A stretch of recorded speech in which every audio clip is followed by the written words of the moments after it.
everyone, welcome to EDFIL Learning. നമ്മൾ last വീഡിയോയിൽ psychological ടെസ്റ്റിങ്ങിൻ്റെ part 3 ആണ് കംപ്ലീറ്റ് ചെയ്തത്. അതിൽ നമ്മൾ 2 ക്വസ്റ്റ്യൻസ് നമ്മൾ കവർ ചെയ്തിട്ടുണ്ട്. Test ഡെവലപ്മെൻറ്റിൻ്റെ ഭാഗമായിട്ടുള്ളതാണ്.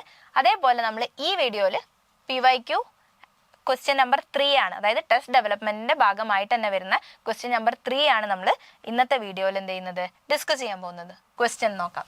So one psychologist developed a questionnaire on employee green behavior. What would be the correct sequence in the context of this tool development? അപ്പോൾ ഈ ടൂൾ ഡെവലപ്മെൻറ്റിന് വേണ്ടിയിട്ട് ഗ്രീൻ ബിഹേവിയർ, ഒരു എംപ്ലോയിയുടെ ഗ്രീൻ ബിഹേവിയർ മെഷർ ചെയ്യുക എന്നുള്ള രീതിയിൽ ഒരു test അല്ലെങ്കിൽ ഒരു ടൂൾ ഡെവലപ്പ് ചെയ്യാനാണ് പറഞ്ഞിരിക്കുന്നത്.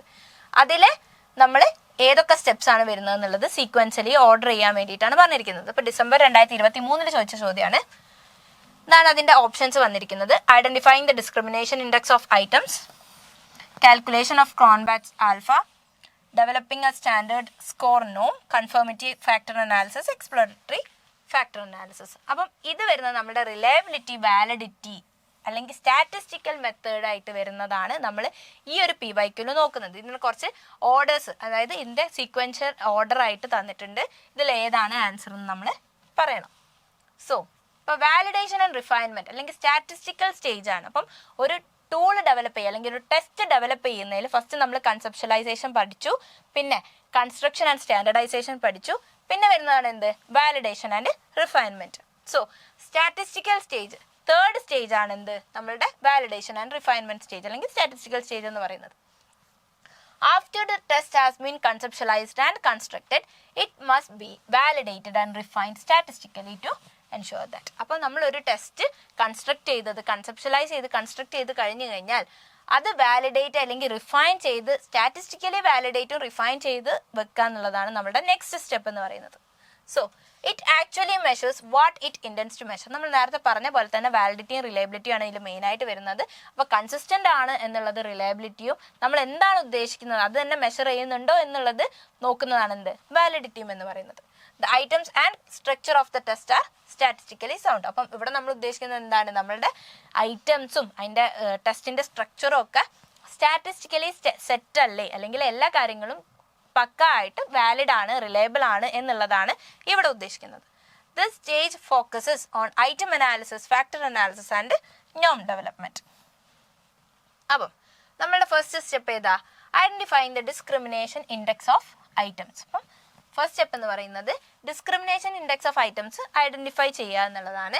Item analysis is done to determine which items can differentiate between high and low scores on the test. അപ്പോൾ ഐറ്റം അനാലിസിസ് എന്തിനാണ് നടത്തുന്നതെന്ന് വെച്ച് കഴിഞ്ഞാൽ വിച്ച് ഐറ്റംസ് ക്യാൻ ഡിഫറൻഷിയേറ്റ്. അപ്പോൾ നമ്മളതിൽ ഏത് ഐറ്റംസ് ആണ് ഹൈ സ്കോറും ലോ സ്കോറും, ഒരു ടെസ്റ്റിൽ ഹൈ സ്കോറും ലോ സ്കോറും ഡിഫറൻഷിയേറ്റ് ചെയ്യാൻ പറ്റുക എന്നുള്ളത് ബേസ് ചെയ്തിട്ട്, അതായത് മൊത്തത്തിൽ നമ്മളുടെ ക്വസ്റ്റ്യൻസ് നമ്മൾ അനലൈസ് ചെയ്തിട്ട് ഏത് ക്വസ്റ്റ്യൻ ആണ് നമുക്ക് ഡിഫറൻഷിയേറ്റ് ചെയ്യാൻ പറ്റുക ഇൻഡിവിജ്വൽസിൻ്റെ ഇടയിൽ എന്നുള്ളതാണ് ഈ ഒരു സ്റ്റെപ്പിൽ നടക്കുന്നത്. അപ്പം നമ്മൾ കോമൺ ഇൻഡൈസസ് ആയിട്ട് ഐറ്റം ടോട്ടൽ കോറിലേഷനും ഡിസ്ക്രിമിനേഷൻ ഇൻഡെക്സും വരുന്നുണ്ട്. ഐറ്റം ടോട്ടൽ കോറിലേഷൻ എന്താണ്, correlation between the scores on each items and the total test score. അപ്പം ഓരോ ഐറ്റത്തിൻ്റെ സ്കോറും ടോട്ടൽ ടെസ്റ്റ് സ്കോറിൻ്റെതും തമ്മിൽ കോറിലേറ്റ് ചെയ്യുന്നതാണ് എന്ത്, ഐറ്റം ടോട്ടൽ കോറിലേഷൻ എന്ന് പറയുന്നത്.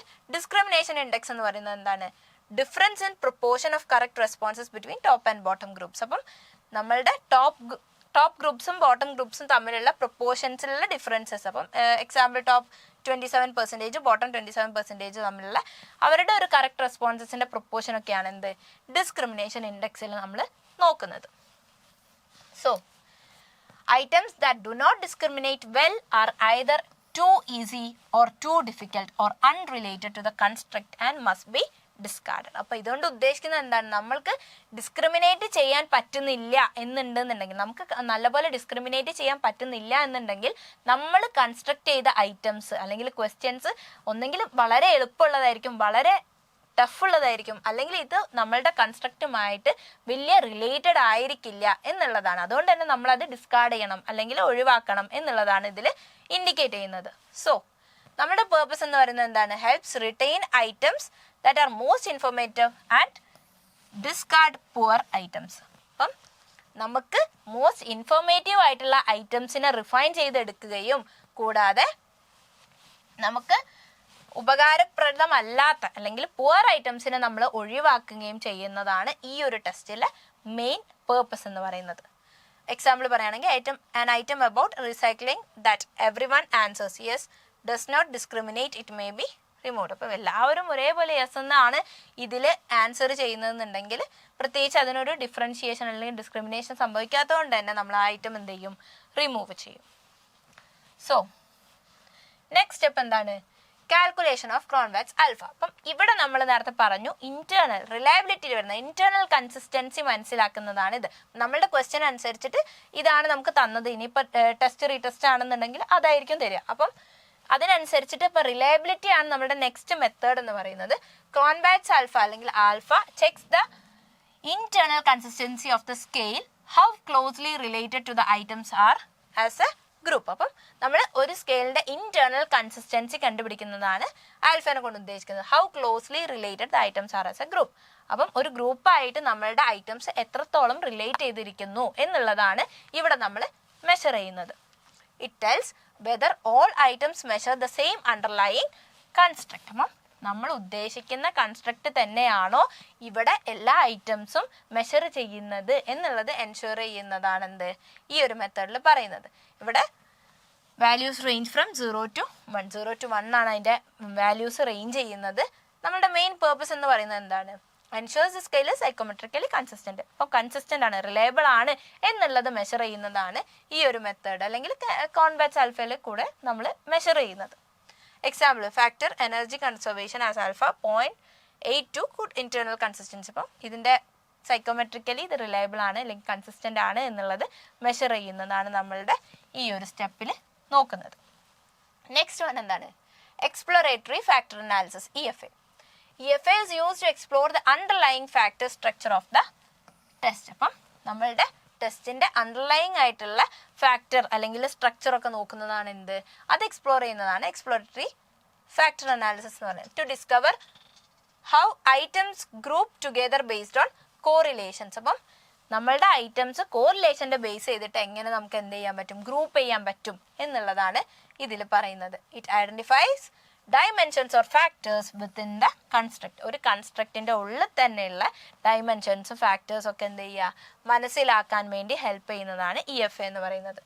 Then when the structure of the construct is not yet confirmed. അപ്പം നമ്മളുടെ കൺസ്ട്രക്റ്റിൻ്റെ സ്ട്രക്ചർ എന്ത് ചെയ്യാണ്, കൺഫേം ആയിട്ടില്ലെങ്കിൽ ഫൈനലൈസ് ചെയ്യുന്നതിന് മുന്നേ ആയിട്ടാണ് നമ്മളുടെ EFA നടത്തുക. സോ നമ്മളുടെ മെയിൻ പേർപ്പസ് എന്ന് പറയുന്നത് എന്താണ്, reveals structure and reduces redundancy. Redundancy എന്ന് പറയുന്നത് ഒരു റിപ്പീറ്റേഷൻസ് ഒഴിവാക്കാൻ വേണ്ടിയിട്ട് അല്ലെങ്കിൽ നമ്മളുടെ സ്ട്രക്ചർ റിവീൽ ചെയ്യാൻ വേണ്ടിയിട്ട് അല്ലെങ്കിൽ റിപ്പീറ്റേഷൻസ് ഒഴിവാക്കാൻ വേണ്ടിയിട്ടൊക്കെയാണ് ഇത് നമ്മൾ ഉപയോഗിക്കുന്നത്. സോ നമ്മളുടെ എക്സാമ്പിൾ എന്താണ്, items cluster into factors like നമ്മൾ ഫാക്ടേഴ്സ് കണ്ടുപിടിക്കുക അല്ലെങ്കിൽ ഒരു ഐറ്റംസിനെ ഫാക്ടേഴ്സ് ആയിട്ട് ഡിവൈഡ് ചെയ്യാനൊക്കെ എന്ത് ചെയ്യും, EFA ഹെൽപ്പ് ചെയ്യുന്നുണ്ട്. സോ നെക്സ്റ്റ് വൺ എന്താണ്, confirmatory factor analysis CFA. CFA is a hypothesis-driven analysis that confirms whether the factor structure found in EFA fits the data well on a new sample. അപ്പം EFA വഴി കണ്ടുപിടിച്ച് നമ്മളുടെ ഫാക്ടറിൻ്റെ structure നമുക്ക് ഒരു പുതിയ സാമ്പിളിൽ എത്രത്തോളം ഫിറ്റ് ചെയ്യുന്നുണ്ട് എന്നുള്ളതാണ് CFA പറയുന്നത്. അപ്പം ഒരു ഹൈപ്പോത്തസിസ് ഡ്രൈവൺ ആയിട്ടുള്ള അനാലിസിസ് ആണ് കൺഫർമേറ്ററി ഫാക്ടർ അനാലിസിസ് എന്ന് പറയുന്നത്. അപ്പം നമ്മളുടെ ഫാക്ടറിൻ്റെ സ്ട്രക്ചർ പുതിയൊരു സാമ്പിളിൽ ഡാറ്റ എത്രത്തോളം ഫിറ്റ് ചെയ്യുന്നുണ്ട് എന്നുള്ളതാണ് CFAയിൽ പറയുന്നത്. It is part of construct validity testing. അപ്പോൾ കൺസ്ട്രക്ട് വാലിഡിറ്റി ടെസ്റ്റിങ്ങിൻ്റെ ഒരു പാർട്ടാണ് CFA എന്ന് പറയുന്നത്. It is commonly done using softwares, AMOS LISREL പോലുള്ള സോഫ്റ്റ്വെയർസ് വഴിയാണ് നമ്മളിത് യൂസ് ചെയ്യുന്നത്. അതിൻ്റെ ഒരു പേർപ്പസ് എന്ന് പറയുന്നത് എന്താണ്, validates construct validity and ensure stability of the factor model. അപ്പം കൺസ്ട്രക്ട് വാലിഡിറ്റി ഉണ്ടോ എന്നുള്ളത് നോക്കാനും അതേപോലെ സ്റ്റെബിലിറ്റി നമ്മുടെ ഫാക്ടർ മോഡലിൻ്റെ സ്റ്റെബിലിറ്റി മനസ്സിലാക്കാനൊക്കെ ഉള്ളതാണ് ഇതിൻ്റെ ഒരു ബേസിക് പേർപ്പസ് എന്ന് പറയുന്നത്. So CFA confirms that recycling and energy conservation factors are distinct but correlated. അതിൻ്റെ എക്സാമ്പിളായിട്ട് വരുന്നതാണ്. സോ നെക്സ്റ്റ് വൺ എന്താണ്, developing standard score norms. Norms are developed to help interpret individual scores by comparing them to a reference group. നമ്മൾ നേരത്തെ പറഞ്ഞതുപോലെ തന്നെ ഒരു പോപ്പുലേഷനിൽ അല്ലെങ്കിൽ reference ഗ്രൂപ്പിൽ നമ്മളൊരു ഇൻഡിവിജ്വൽ സ്കോർസ് കമ്പയർ ചെയ്യുക എന്നുള്ളതാണ് ഇവിടെ നടക്കുന്നത്. Raw scores are converted into standardized scores. അപ്പം ഇവിടെ നമുക്ക് ഒരു ഇൻഡിവിജ്വലിൻ്റെ അടുത്ത് നിന്ന് കിട്ടിയ റോ സ്കോർ നമ്മൾ എന്ത് ചെയ്യാണ്, Z score, T score, percentile ഒക്കെ ആയിട്ട് കമ്പയർ ചെയ്യാണ്. ഒരു പെർട്ടിക്കുലർ പോപ്പുലേഷനുമായിട്ട്, നമ്മൾ എടുത്ത സാമ്പിൾസിൻ്റെ പോപ്പുലേഷനുമായിട്ട് എന്ത് ചെയ്യാണ്, കമ്പയർ ചെയ്യുക. അതൊരു റെഫറൻസ് ഗ്രൂപ്പായിട്ട് വെച്ചിട്ട് കമ്പയർ ചെയ്യുന്നതാണ് എന്ത്, ഡെവലപ്പിംഗ് സ്റ്റാൻഡേർഡ് സ്കോർ നോംസിൽ ചെയ്യുന്നത്.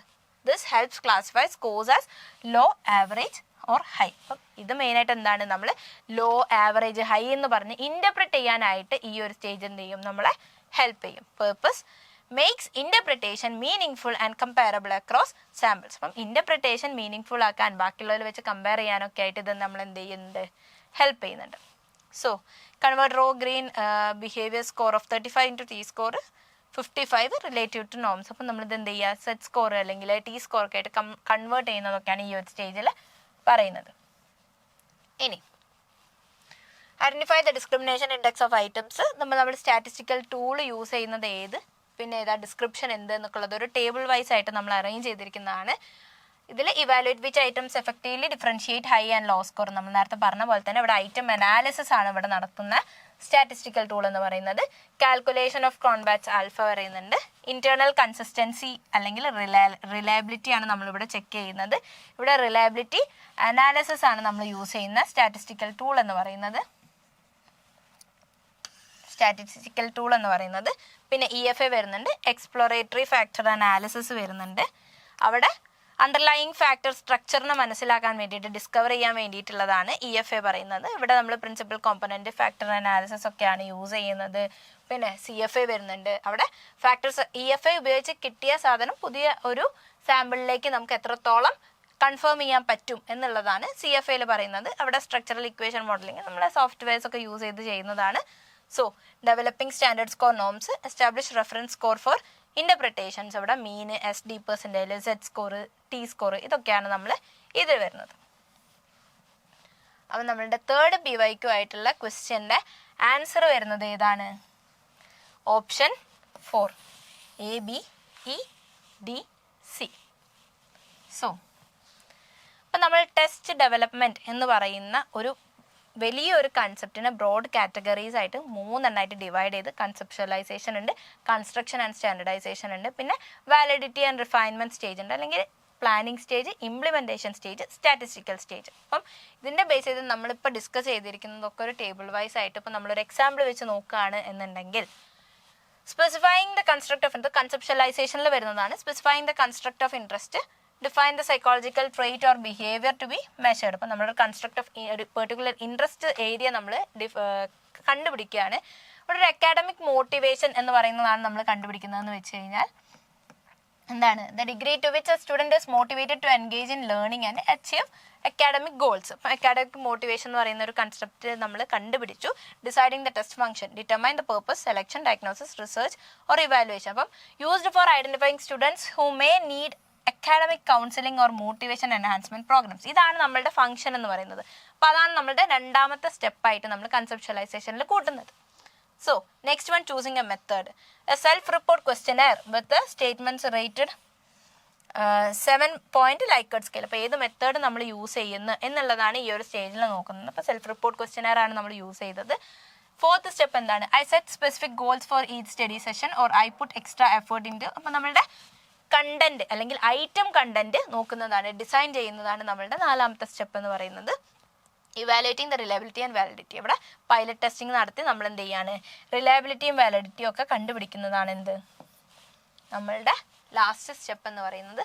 സോ പിന്നെ വരുന്നത് എന്താണ്, നമ്മളുടെ ഇംപ്ലിമെൻറ്റേഷൻ സ്റ്റേജ് ആണ്. അതിൽ പ്ലാനിങ് ആൻഡ് ഐറ്റം റൈറ്റിംഗ് വരുന്നുണ്ട്. അപ്പം നമ്മളൊരു 50 items covering dimensions, goal setting, persistence. അപ്പോൾ അക്കാഡമിക് മോട്ടിവേഷനിൽ തന്നെയുള്ള എന്താണ്, നമ്മൾ ഒരു 50 ഐറ്റംസ് ഈ പെർട്ടിക്കുലർ കൺസ്ട്രക്റ്റ് അല്ലെങ്കിൽ ഈ പെർട്ടിക്കുലർ ഫാക്ടേഴ്സ് കവർ ചെയ്യുന്ന രീതിയിൽ നമ്മൾ കൺസ്ട്രക്ട് ചെയ്യുകയാണ്. രണ്ടാമത്തെ സ്റ്റെപ്പ് പ്രിലിമിനറി അഡ്മിനിസ്ട്രേഷൻ. നമ്മളൊരു പൈലറ്റ് 50 സ്റ്റുഡൻസിൽ എന്ത് ചെയ്യാണ്, ഐറ്റം ക്ലാരിഫിക്കേഷൻ ഒക്കെ വേണ്ടിയിട്ട് നമ്മൾ ഡിസ്ക്രിമിനേഷൻ ഐറ്റംസ് അല്ലെങ്കിൽ റിമൂവ് ചെയ്യാൻ വേണ്ടിയിട്ട് അല്ലെങ്കിൽ റിവൈസ് ചെയ്യാൻ വേണ്ടിയിട്ടൊക്കെ ആയിട്ട് നമ്മളൊരു പൈലറ്റ് സ്റ്റഡി നടക്കുന്നുണ്ട്. അതാണ് എന്ത്, പ്രിലിമിനറി അഡ്മിനിസ്ട്രേഷൻ എന്ന് പറയുന്നത്. Third one is reliability and validity testing. ഇവിടെ നമ്മൾ ഇന്റേണൽ കൺസിസ്റ്റൻസി അല്ലെങ്കിൽ കൺസ്ട്രക്ട് വാലിഡിറ്റിയും റിലയബിലിറ്റിയും ചെക്ക് ചെയ്യുകയാണ്. പിന്നെ വരുന്നത് എന്താണ്, നോം എസ്റ്റാബ്ലിഷ്മെൻറ്റ് വരുന്നുണ്ട്. ഒരു 500 സ്റ്റുഡൻസിലേക്ക് നമ്മൾ എന്ത് ചെയ്യാണ്, ഈ ഒരു ടെസ്റ്റ് പിന്നെ അഡ്മിനിസ്റ്റർ ചെയ്യാണ്. അവിടെ നമ്മൾ മീൻ, ST പെർസെൻറ്റൈൽ, റാങ്ക്സ് ഒക്കെ തന്നെ നമ്മൾ എന്ത് ചെയ്യുന്നു, കണ്ടുപിടിക്കുന്നുണ്ട്, അല്ലെങ്കിൽ കാൽക്കുലേറ്റ് ചെയ്യുന്നുണ്ട്. ലാസ്റ്റ് വൺ എന്താണ്, ടെസ്റ്റ് മാനുവൽ പ്രിപ്പറേഷൻ. ഇവിടെ manual includes how to administer, scoring. നിങ്ങൾക്കൊരു മാനുവൽ കാണും അല്ലേ, അപ്പം നമ്മളിത് ഈ ടെസ്റ്റ് എങ്ങനെ നടത്തണം, അല്ലെങ്കിൽ എന്താണ് സ്കോറിംഗ് പ്രൊസീജിയേഴ്സ്, എന്താണ് ഇൻ്റർപ്രിട്ടേഷൻ പ്രൊസീജിയേഴ്സ്, ഗൈഡ് ലൈൻസ് എന്ത് എന്നുള്ളതൊക്കെയാണ് എന്ത് ഈ ഒരു സ്റ്റെപ്പിൽ പറയുന്നത്. ലാസ്റ്റ് വൺ ആയിട്ട് നമ്മൾ എന്താണ് ഇത് നോക്കുകയാണെന്നുണ്ടെങ്കിൽ ഐഡൻറ്റിഫൈങ് ഐറ്റം ഡിസ്ക്രിമിനേഷൻ ഇൻഡെക്സ് വരുന്നുണ്ട്. Items every one answer similarly. അപ്പം എല്ലാവരും ഒരേപോലെ ആൻസർ ചെയ്യുന്ന ഐറ്റംസ്. അപ്പോൾ ഐറ്റം അനാലിസിസ് നടത്തിയതിന് ശേഷം നമ്മൾ എന്ത് ചെയ്യണം, അത് റിമൂവ് ചെയ്യുക, റിവൈസ് ചെയ്യേണ്ടത് റിവൈസ് ചെയ്യുക എന്നുള്ളതൊക്കെയാണ്. സോ കാൽക്കുലേഷൻ ഓഫ് ക്രോൺബാച്ച് ആൽഫ വരുന്നുണ്ട്. ഇൻറ്റേർണൽ കൺസിസ്റ്റൻസി നോക്കുന്നതാണ്. Exploratory factor analysis 3 factors, persistence, അതായത് ഫാക്ടേഴ്സ് റിവീൽ ചെയ്യുക എന്നുള്ളതാണ്. Explore factor structure of the scale, നമ്മുടെ സ്കെയിലിൻ്റെ ഫാക്ടേഴ്സ്, അണ്ടർലൈങ് ഫാക്ടേഴ്സ് എന്തൊക്കെയാണെന്നുള്ളത് റിവീൽ ചെയ്യുക എന്നുള്ളതാണ് EFAയിൽ പറയുന്നത്. പിന്നെ വരുന്നത് CFA, അതിൽ confirms that 3 factor model with good fit indices. നമ്മൾ കൺഫേം ചെയ്യാണ്, EFAയിൽ പറഞ്ഞത് നമ്മൾ കൺഫേം ചെയ്യുന്നതാണ് CFAയിൽ ചെയ്യുന്നത്. ഡെവലപ്പിംഗ് സ്റ്റാൻഡേർഡ് സ്കോർ നോം എന്ന് പറയുന്നത് എന്താണ്, T സ്കോർസ്, പെർസെൻറ്റൈൽസ്, ഇൻ്റർപ്രിട്ടേഷൻ ഒക്കെ ആയിട്ട് നമ്മൾ എന്ത് ചെയ്യാണ് ചെയ്യുന്നതാണ് നമ്മളുടെ ലാസ്റ്റ് സ്റ്റെപ്പ്. സോ എൻലൈറ്റ് എന്ന് പറയുന്നത് EDFIL അവതരിപ്പിക്കുന്ന നെറ്റ് സൈക്കോളജി പേപ്പർ 2 സൈക്കോളജിക്ക് വേണ്ടി അവതരിപ്പിക്കുന്ന ഞങ്ങളുടെ കോഴ്സാണ്. സോ നമുക്ക് PYQ അനാലിസിസിൽ വീഡിയോസ് ഉണ്ട്, നമ്മളുടെ യൂട്യൂബ് ചാനലിലുണ്ട്. ഡിസ്ക്രിപ്ഷനിൽ നമ്മളുടെ വാട്സപ്പ് ലിങ്ക് കൊടുത്തിട്ടുണ്ട്. അതിൽ ഡെയിലി പോൾസ്, തേഴ്സ്ഡേ അതായത് PYQ ക്വസ്റ്റ്യൻസ് നമ്മൾ ഡിസ്കസ് ചെയ്യുന്നുണ്ട്. അതിൻ്റെ എക്സ്പ്ലനേഷൻസ്, നോട്ട്സ്, ഡീറ്റെയിൽ നോട്ട്സ് എല്ലാം നമ്മൾ കൊടുക്കുന്നുണ്ട്. സോ ഇതെല്ലാം തന്നെ നിങ്ങൾ ഫോളോ അപ്പ് ചെയ്ത് പോവുക. നമ്മളുടെ കമൻസ് കാര്യങ്ങളും എല്ലാം നമ്മളുടെ വീഡിയോസിൻ്റെ ഇടയിൽ ഇടാനായിട്ട് മറക്കരുത്. താങ്ക്